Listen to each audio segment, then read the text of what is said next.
Hello दोस्तों, welcome to Hindi code class. पिछले कई लेक्चर से हम ऑथ सर्विस में काम कर रहे हैं, जिसमें हमने बहुत सारे इंपॉर्टेंट फीचर बनाए हैं, बहुत सारे इंपॉर्टेंट फीचर इंप्लीमेंट किए हैं अपने सिस्टम में, जैसे OTP based authentication, custom OAuth two flow, token generation, authorization, server configuration. इस तरह की काफ़ी सारी चीज़ें हमने अपने इस एप्लीकेशन में ऐड कर ली हैं। ठीक है, तो इस लेक्चर में हम इन्हीं सारी चीज़ों को, इन्हीं सारे फीचर को एक बार टेस्ट करके देखेंगे पोस्टमैन के थ्रू, जिससे आपको क्लियर समझ में आ सके कि एक्चुअल रिक्वेस्ट से लेकर टोकन जनरेट होने तक सिस्टम एक्चुअल कैसे काम कर रहा है। तो चलिए शुरू करते हैं। अब टेस्टिंग के सबसे पहले स्टेप में हम यूजर रजिस्ट्रेशन को देखेंगे, क्योंकि किसी भी रियल बैंकिंग एप्लीकेशन में अगर यूजर सिस्टम में रजिस्टर नहीं होता है तो उसके बाद वो लॉगिन या दूसरी चीज़ें, दूसरी एपीआई हिट नहीं कर पाएगा। इसलिए सबसे पहले हम एक नया यूजर क्रिएट करते हैं एंड फिर उसी यूजर के थ्रू पूरा authentication flow step by step test करेंगे। बट टेस्टिंग स्टार्ट करने से पहले हमारे पास एक बहुत ही इंपॉर्टेंट काम बचा है। आपको याद होगा पिछले लेक्चर में हमने 3 फील्ड ऐड करी थी एंटिटी में। अब उन एंटिटी को हमें माइग्रेशन में भी ऐड करना पड़ेगा। माइग्रेशन में मतलब बताना पड़ेगा कि ये 3 फील्ड ऐड करना है। अब माइग्रेशन में क्यों बताना है, क्योंकि आप अपने इस प्रोजेक्ट में मतलब ऑथ सर्विस में यूज कर रहे हो फ्लाईवे का। तो जब आप फ्लाईवे का यूज करते हो तो आप डायरेक्ट डेटाबेस में चीज़ें ऐड नहीं कर सकते हो। मतलब कोई जावा क्वेरी या एसक्यूएल क्वेरी के थ्रू आप डेटाबेस में टेबल नहीं बना पाओगे। इसलिए अगर आपको कुछ भी चेंजेस करने हैं स्ट्रक्चर में, डेटाबेस स्ट्रक्चर में, तो आपको माइग्रेशन में बताना पड़ेगा, मतलब माइग्रेशन फाइल में लिखना पड़ेगा। अब इसे लिखने के लिए आपको आना पड़ेगा ऑथ सर्विस में। इधर रिसोर्स के अंदर आओगे, डीबी फोल्डर के अंदर आपको माइग्रेशन फोल्डर मिलेगा, इसको ओपन कर लेना। अब इसमें ये 3 फाइल मिलेंगी आपको। तो वर्जन वी आप पहले भी टेस्ट कर चुके हो, मतलब एक बार हम रजिस्ट्रेशन चेक कर चुके हैं। इसके बाद वर्जन 2, वर्जन 3 ये हमने बनाई थी। तो हो सकता है किसी डेवलपर ने, किसी व्यूअर ने ये टेस्ट कर लिया हो। तो अगर आपने ये वर्जन 3 फाइल बनाने के बाद अपना एप्लीकेशन रन किया है तो आप एक चौथी फाइल बनाओगे वर्जन 4, जिसमें अल्टर क्वेरी लगा के ये 3 कॉलम ऐड करोगे। मतलब जो आपने एंटिटी में ऐड किए थे वो आप यहाँ पे लिखोगे। एंड अगर आपने ये वर्जन 3 फाइल बनाने के बाद अपना प्रोजेक्ट स्टार्ट नहीं किया, प्रोजेक्ट रन नहीं किया है, तो इसी फाइल में आप अपडेट कर सकते हो। तो मैं इसी फाइल को खोल लेता हूँ, क्योंकि मैंने अभी इस प्रोजेक्ट को रन नहीं किया है। एंड इसी में मैं उन 3 फील्ड्स को ऐड कर देता हूँ। तो वो कौन सी फील्ड थी एक बार देख लेते हैं। तो जावा में आएंगे, इधर डोमेन में आपको एंटिटी मिल जाएंगी। कौन सी एंटिटी खोलनी है, इधर आपने यूजर डॉट जावा में चेंज किया था, तो एक बार यूजर डॉट जावा ओपन करते हैं। एंड यहाँ पे सबसे नीचे जाओगे तो आपको ये 3 फील्ड मिलेंगी। एक है ये अकाउंट नन लॉक, दूसरा है ये इंटीजर फील्ड, एंड तीसरा ये टाइम सेट कर रहे हैं। ठीक है, तो इन्हीं तीनों चीज़ों को हमें सेट करना है। तो हम आएंगे माइग्रेशन में, मतलब ये वर्जन 3 वाली फाइल में, एंड इधर लिखना है अल्टर टेबल, देन टेबल का नाम, तो टेबल का नाम है यूजर्स। इसके बाद कॉलम ऐड करने के लिए यहाँ पे ऐड कॉलम, देन कॉलम का नाम अकाउंट नन लॉक्ड, टाइप होगा बुलियन, डिफ़ॉल्ट वैल्यू ट्रू। ठीक है, इसी तरह से दूसरा भी सेट कर लेंगे। हम एक ही बार में कर लेंगे, मतलब अलग अलग लाइन नहीं लिखेंगे, हम एक ही अल्टर के अंदर ये तीनों फील्ड सेट कर लेंगे। ठीक है, तो फिर से लिखेंगे ऐड कॉलम, देन दूसरे कॉलम का नेम फेल्ड अटेम्प्ट्स, ये इंट टाइप का होगा, एंड डिफ़ॉल्ट वैल्यू 0। इसी तरह से तीसरा वाला भी ऐड करना है, तो add column lock time, and date time type के लिए टाइम स्टैम्प। ठीक, लास्ट में लगा देना सेमी कॉलन, इसको कर दीजिए सेव। अब चलते हैं हम पोस्टमैन में, जहाँ पे हम ये यूआरएल डाल के चीज़ें टेस्ट करेंगे। बट उससे पहले एक बहुत ही इंपॉर्टेंट चीज़ बतानी थी आपको। यहाँ पे टाइपो मिस्टेक बहुत ज़्यादा होती हैं, मुझसे भी होती हैं, सारे डेवलपर से होती हैं। तो एक बार टेस्ट करने से पहले प्रॉपर सारी फाइल को चेक कर लेना है। जैसे मैं ये सेकेंड फाइल खोल के आपको दिखाता हूँ। यहाँ पे जैसे कुछ टाइपो मिस्टेक होंगी अगर, हाँ यहाँ पे जैसे ये की है तो की जगह KRY हो गया है, इसको ई करना है। इसी तरह ये KRY की जगह ई कर दीजिए।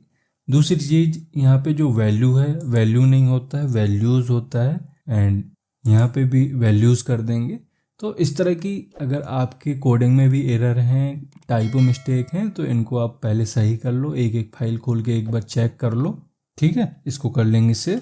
अब चलते हैं हम पोस्टमैन में। अब ये प्रॉपर ओपन हो गया। अब यहाँ पे आपको डालना है URL http://localhost:900 में ये चल रहा है /। अब ये हमारा रजिस्ट्रेशन के लिए एंड पॉइंट क्या है एक बार चेक कर लेते हैं। तो प्रोजेक्ट में आते हैं, इधर कंट्रोलर में आएंगे, ये रहा कंट्रोलर, इधर यूजर कंट्रोलर में आना है आपको, एंड यहाँ आप देखोगे /user/register। ठीक है, तो यही हमें डालना है यहाँ पे /user/register। इसके बाद ये जो HTTP मेथड है इसको कर दीजिए पोस्ट, एंड इधर बॉडी हमें सेट करनी पड़ेगी इसकी, इधर रॉ में सेलेक्ट करिए एंड रॉ में जेसन। अब आपको पता है कि जेसन कैसे सेट करते हैं। सबसे पहले तो कर्ली ब्रेसेस लगाते हैं दोनों साइड में, एंड की एंड वैल्यू को यहाँ पे डबल इन्वर्टेड कोमा के अंदर लिखना होता है, तो डबल इन्वर्टेड कोमा, देन सबसे पहले हम देंगे यूजर नेम। अब यूजर नेम कुछ भी हो सकता है, आप यहाँ अपना नाम दे सकते हो, मैं इधर कर देता हूँ रोहन।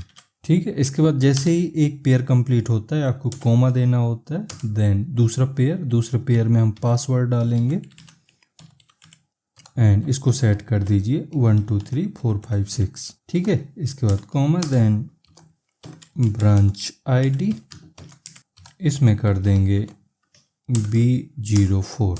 देन हमारी फील्ड थी इसमें एम्प्लॉय कोड,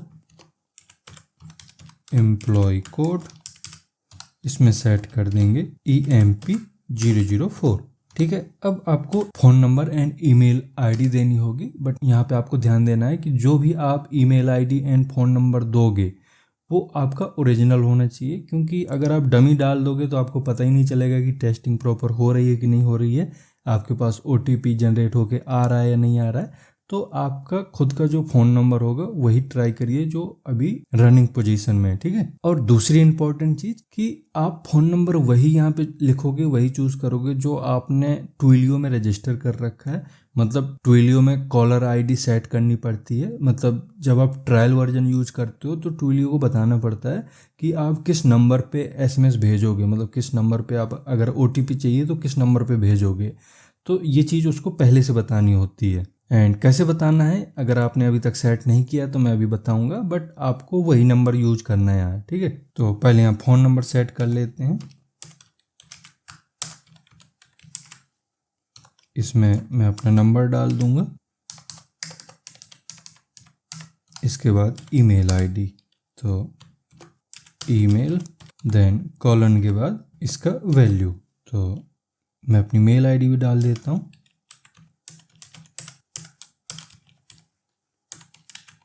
अब इसमें इतनी फील्ड थी जिसको आपने सेट कर लिया। अब इसको रन करने से पहले, यहाँ पे सेंड करने से पहले आपको अपने प्रोजेक्ट को रन करना पड़ेगा, प्रोजेक्ट प्लस सर्वर्स को। तो सबसे पहले हम सर्वर रन करते हैं, इसके बाद जो माइक्रो सर्विसेज हैं, कोर माइक्रो सर्विस, उसको रन करेंगे। तो हम आते हैं यहाँ, एंड डेस्कटॉप में हमारे पास ये डॉकर डेस्कटॉप है, इसको पहले रन कर लीजिए, इससे आपका रेडिस स्टार्ट हो जाएगा। ये थोड़ा सा टाइम लेगा, एंड 1 या 2 मिनट के बाद ये आपका स्टार्ट हो जाएगा। एंड यहाँ पे आप देखोगे तो आपका रेडिस सर्वर यहाँ पे रनिंग दिखेगा, इसका मतलब है कि रेडिस स्टार्ट हो गया है। इसके अलावा आपको कुछ भी यहाँ पे स्टार्ट करने की ज़रूरत नहीं है। अब हम चलेंगे अपने प्रोजेक्ट में।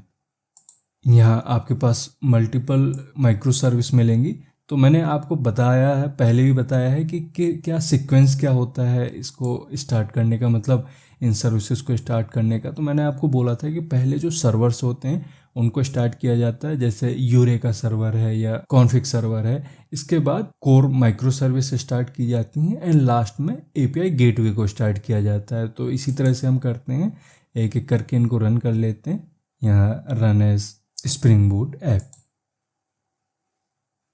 अब मोस्ट प्रोबेबली यहाँ पे कोई एरर नहीं आएगा क्योंकि ये पहले भी हम रन करके देख चुके हैं, इनमें कोई भी एरर नहीं था। इधर देखोगे तो ये सक्सेसफुली स्टार्ट हो चुकी है सर्विस। इसके बाद हमें कॉन्फ़िग सर्वर को भी रन करना है, तो run as Spring Boot app, proceed.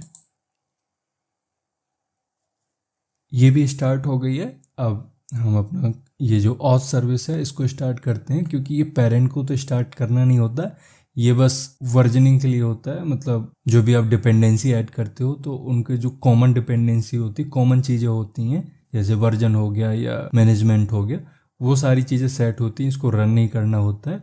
इसके बाद हम रन करेंगे ऑथ सर्विस को, राइट क्लिक करिए, run as Spring Boot app.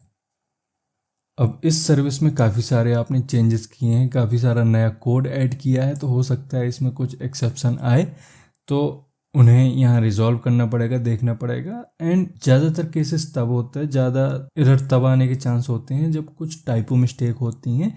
बाकी लॉजिक सही है, बट अगर लॉजिक में भी कोई एरर आ रहा है तो मुझे आप कमेंट के थ्रू पूछ सकते हो, मैं उसे रिजॉल्व करने की कोशिश करूँगा।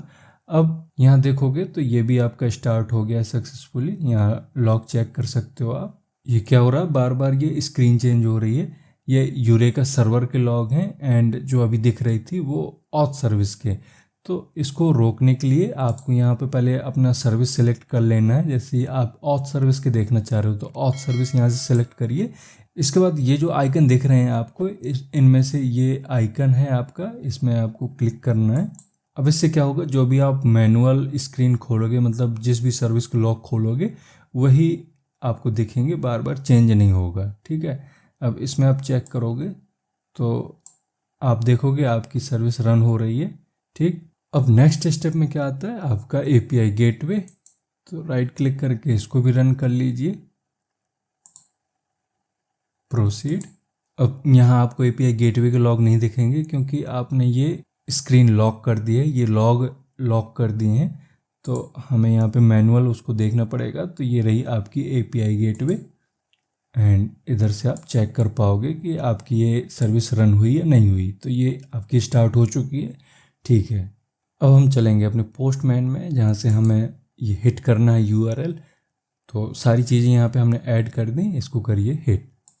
अब यहाँ पे आप देखोगे तो ये 403 आ गया है।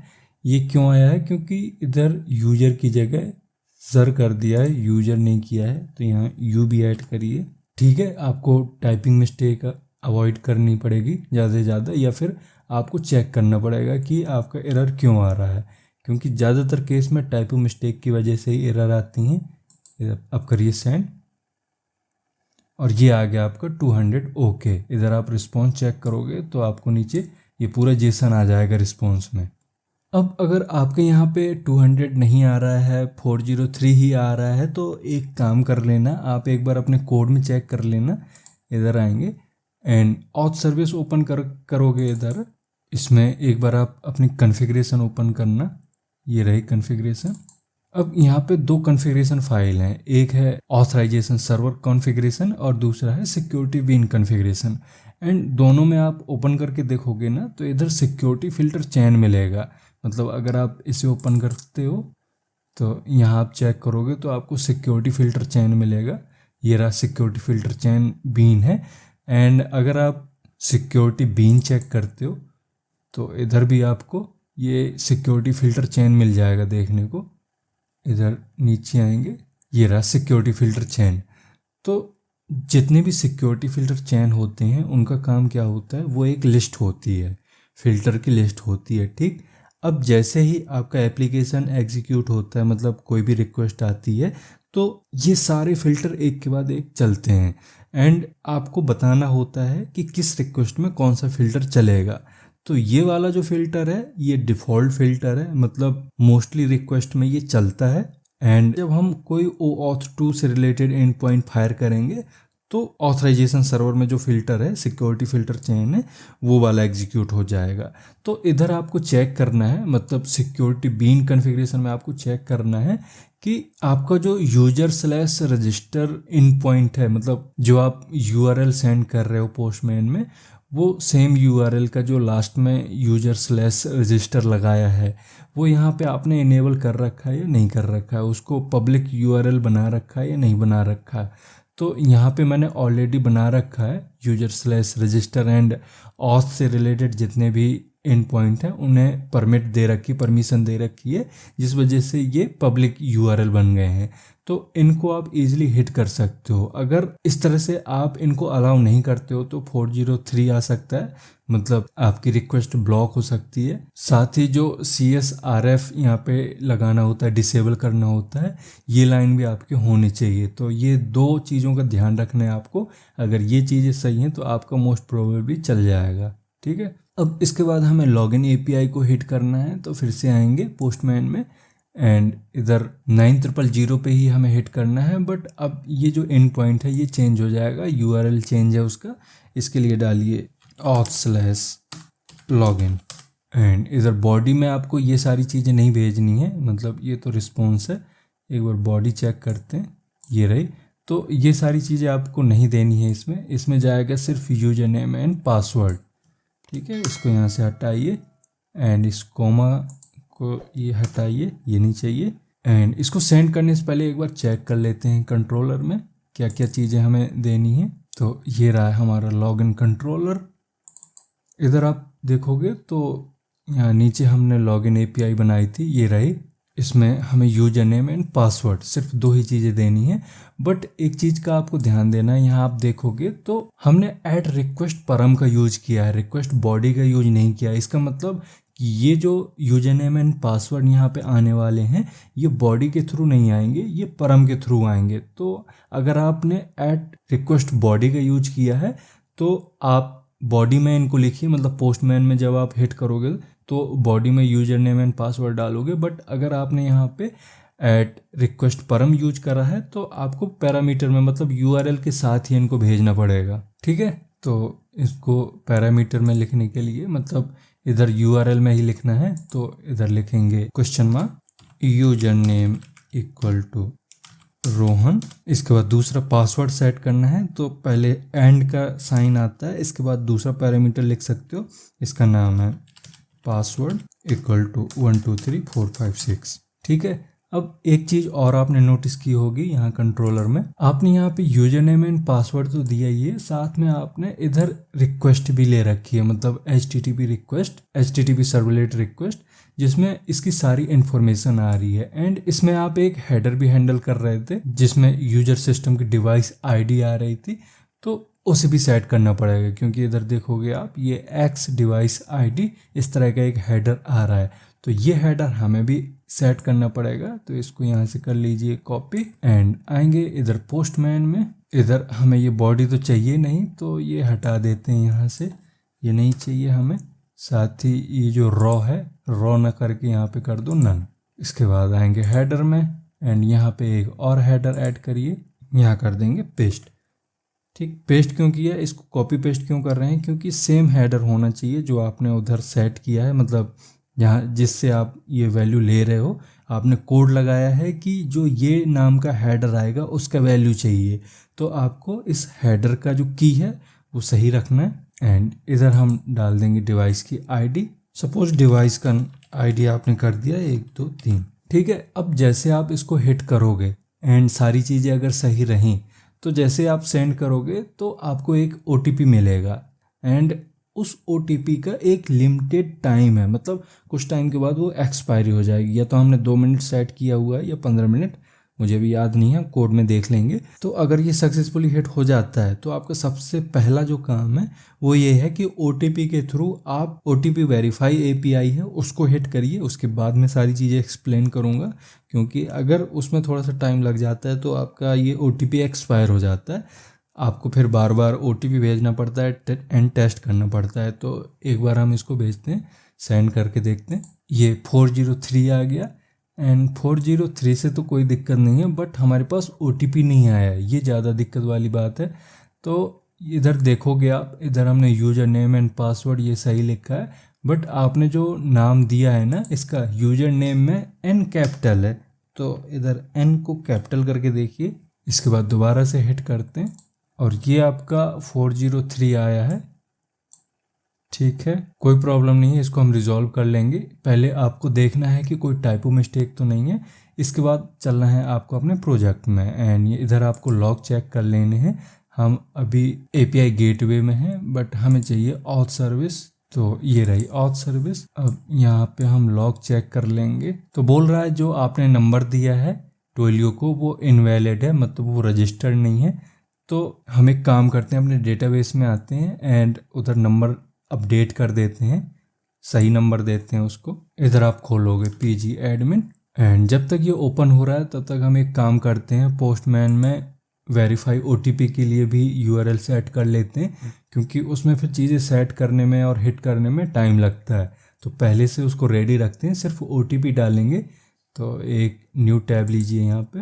इधर हम ओटीपी वेरीफाई करने के लिए जो OAuth2 का डिफ़ॉल्ट इन पॉइंट है वही यूज करेंगे। तो यहाँ पे डालिए http://localhost:900/OAuth2/token। ठीक, एंड ये जो गेट होगा यहाँ रिक्वेस्ट, ये पोस्ट में जाएगी। इसके अलावा हमें बॉडी सेट करनी पड़ेगी। इधर आएंगे, यहाँ आपको अब जेसन सेलेक्ट नहीं करना है, इधर ये XWWW है, इसको सेलेक्ट करिए एंड इसमें की एंड वैल्यू देनी होती है। सबसे पहले देना है आपको user name and user name का वैल्यू देंगे। इधर वैल्यू क्या था, रोहन। इसके बाद ग्रांट टाइप दे सकते हो, ग्रांट टाइप पहले भी दे सकते हो, कोई बात नहीं है। यहाँ पे ग्रांट टाइप, एंड इसके लिए हमने एक कस्टम ग्रांट टाइप बनाया था जिसका नाम था OTP, तो उसी OTP का यूज करना है। और तीसरी चीज़ देनी है आपको OTP, जो कि आपको अभी नंबर पे मिलने वाली है, तो OTP। एंड यहाँ पे हम OTP डाल देंगे, अभी कुछ डमी डाल सकते हो आप। ठीक, दूसरी चीज़ आपको सेट करनी है ऑथ, तो इधर ऑथ में आएंगे एंड किस तरह का ऑथ आपको यहाँ पे सेट करना है। इधर आप बेसिक ऑथ, इधर देखोगे आप तो बेसिक ऑथ मिल जाएगा, इसको सेट करिए। एंड यहाँ पे आपको यूजर नेम एंड पासवर्ड मिल जाएगा, ये आपका क्लाइंट नेम है, मतलब API गेटवे एंड सीक्रेट 123। ये आपको कहाँ मिलेंगे, इसके लिए आपको जाना पड़ेगा इधर प्रोजेक्ट में। आप देखोगे इसमें क्लाइंट कॉन्फ़िग के अंदर आप जाओगे, तो इधर आप चेक करना, इधर आपको क्रेडेंशियल दिख जाएंगे। ये हमने डाल रखा है API गेटवे एंड उसका क्रेडेंशियल। तो इधर से जो भी आप चीज़ यहाँ डालोगे यही सेम चीज़ आपको उधर फिल कर देनी है। ठीक है, अब हमें क्या करना था, अपना फ़ोन नंबर चेंज करना था, जिसके लिए हमें PG एडमिन में जाना है। इधर हम डाल देते हैं अपना पासवर्ड पहले एंड ओके। अब यहाँ आपको जाना है इधर सर्वर्स में, इधर आपको PostgreSQL 17 मिलेगा, इसको ओपन कर लीजिए। इधर जो ऑथ सर्विस के लिए हमने डेटाबेस बनाया था उसका नाम है AuthDB, इसको ओपन कर लीजिए। अब यहाँ पे हम एक क्वेरी चला देंगे जिससे अपना फ़ोन नंबर अपडेट हो जाएगा। अगर इधर आपको फ़ोन नंबर देखना है तो इधर स्कीमा में आपको टेबल मिल जाएगी, इधर नीचे देखोगे आप तो ये आपको टेबल दिख रही है। इसी टेबल में राइट क्लिक करना है एंड यहाँ सारे ऑप्शन अभी नहीं दिख रहे हैं, इसको आप मैक्सिमाइज़ कर दीजिए स्क्रीन को, फिर आपको यहाँ सारी चीज़ें दिखने लगेंगी। तो इधर टेबल में आना था हमें, इसमें राइट क्लिक करिए। इधर आप क्वेरी टूल में जाएंगे एंड इसको हिट करेंगे तो आपको यहाँ पे एक स्क्रीन मिल जाएगी जहाँ पे आप अपनी क्वेरी लिख पाओगे। अब यहाँ आपको एक अपडेट क्वेरी चला लेनी है जिसमें फ़ोन नंबर चेंज करना है, और किसके लिए चेंज करना है, इधर आप यूजर नेम डाल दोगे। यहाँ जावा पड़ा हुआ है बट हमें जावा नहीं चाहिए, यहाँ कर दीजिए रोहन। इसके बाद करेंगे इसको हिट। यहाँ हमें जो सेलेक्ट क्वेरी चलानी है वो रोहन के लिए चलानी है, जावा के लिए नहीं, तो रोहन। अब दोबारा से इसको हिट करिए तो ये आ गया आपका रोहन। ठीक है, अब दोबारा से चलते हैं पोस्टमैन में एंड फिर से हिट करते हैं। अब आप यहाँ पे सोच रहे होगे कि हमारा नंबर गलत हुआ था, तो नंबर तो सही डाला था बट ट्विलियो को क्या चाहिए, नंबर से पहले आपको कंट्री कोड भी डालना होता है। मतलब जब आपने अपना नंबर डाला था तो उसमें +91 भी डालना पड़ेगा उस नंबर के आगे, तभी उस नंबर के थ्रू ट्विलियो SMS भेज पाएगा। तो अब ये हमारा प्रॉपर ठीक हो गया। अब आप सेंड कर सकते हो बट इसे सेंड नहीं करना है, हमें सेंड करना है लॉगिन को। तो ये हमारा लॉगिन, इसको करिए अब सेंड एंड ये आ गया आपका 403, बट OTP हमें मिल गया है। एंड OTP डाल के हम चेक कर लेते हैं पहले। तो आएंगे इस OTP वेरीफाई API में एंड इधर हमें इधर बॉडी में डालना है। ये जो हमने डमी डाल रखा है इसको हटाइए, इधर ओरिजिनल OTP डालेंगे 380571 एंड इसको कर देंगे सेंड। तो ये आ गया 403। अब इसमें 403 क्यों आया है एंड इस लॉगिन API में 403 क्यों आया है, दोनों को हम एक बार देखते हैं। तो ये जो 403 आया है मतलब आपका OTP सेंड हो गया, मतलब सक्सेसफुली आपका रेडिस में भी स्टोर हो गया होगा। सारी चीज़ें होने के बाद ही SMS आपके फ़ोन में आ रहा है, ठीक है। तो प्रॉब्लम कहाँ हुई है, इसके लिए आप अपनी सर्विस चेक कर लोगे, इधर लॉग चेक करोगे। इधर ये जो इनवैलिड है, इनवैलिड फ़ोन नंबर बता रहा है, ये इस वजह से बता रहा है क्योंकि हमने इसके पहले +91 ऐड नहीं किया था। जैसे आप उसको अपडेट कर दोगे ये आपकी एरर चली जाएगी, ठीक। अब इसके बाद का एरर देखते हैं। इधर बोल रहा है कि http://support.google.com/email इसमें कुछ प्रॉब्लम आई है। मतलब आपने जो ईमेल एड्रेस डाला था, मतलब मैंने जो डाला था वो प्रॉपर सही नहीं था, इस वजह से ये एरर आ गई। अब सही क्या नहीं था, इसको चाहिए होता है एक ऐप पासवर्ड, जो मैंने बताया था कि आपको गूगल अकाउंट से ही मिलता है। तो अभी जो मैंने पासवर्ड डाल रखा था अपने कॉन्फ़िगरेशन में वो एक डमी पासवर्ड था, डमी ऐप पासवर्ड था, जिस वजह से ये एरर आई है। बट अगर आपने ओरिजिनल ऐप पासवर्ड डाला है अपनी जीमेल का ओरिजिनल ऐप पासवर्ड, मतलब जीमेल में 2 तरह के पासवर्ड होते हैं, एक पासवर्ड वो जिसके थ्रू आप लॉगिन करते हो वो अलग पासवर्ड है, एंड दूसरा पासवर्ड होता है ऐप पासवर्ड जो आपको जीमेल ही देता है, मतलब गूगल ही प्रोवाइड करता है, लेकिन वो अलग होता है, एक रैंडम की होती है बड़ी सी, उसको आपको डालना होता है, ठीक। तो वो जैसे आप यहाँ फिल कर दोगे तो आपका 403 ख़त्म हो जाएगा एंड ईमेल में भी आपको OTP आ जाएगा। अब आते हैं कि OTP वेरीफाई API में क्यों 403 आया है। तो यहाँ नीचे देखोगे तो इधर आया है नल पॉइंटर एक्सेप्शन, किस फील्ड में आया है एक बार ये भी चेक कर लेते हैं। ओके, मुझे याद आ गया, हमने उधर हेडर ऐड नहीं किया था, एक बार पोस्टमैन में चेक करते हैं। एंड ये जो OTP वेरीफाई API है इसमें आप देखोगे तो यहाँ हमने हेडर ऐड नहीं किया है। इधर हेडर में आएंगे एंड इसमें चेक करोगे तो कहीं भी आपने डिवाइस ID वाला जो हेडर था वो ऐड नहीं किया है।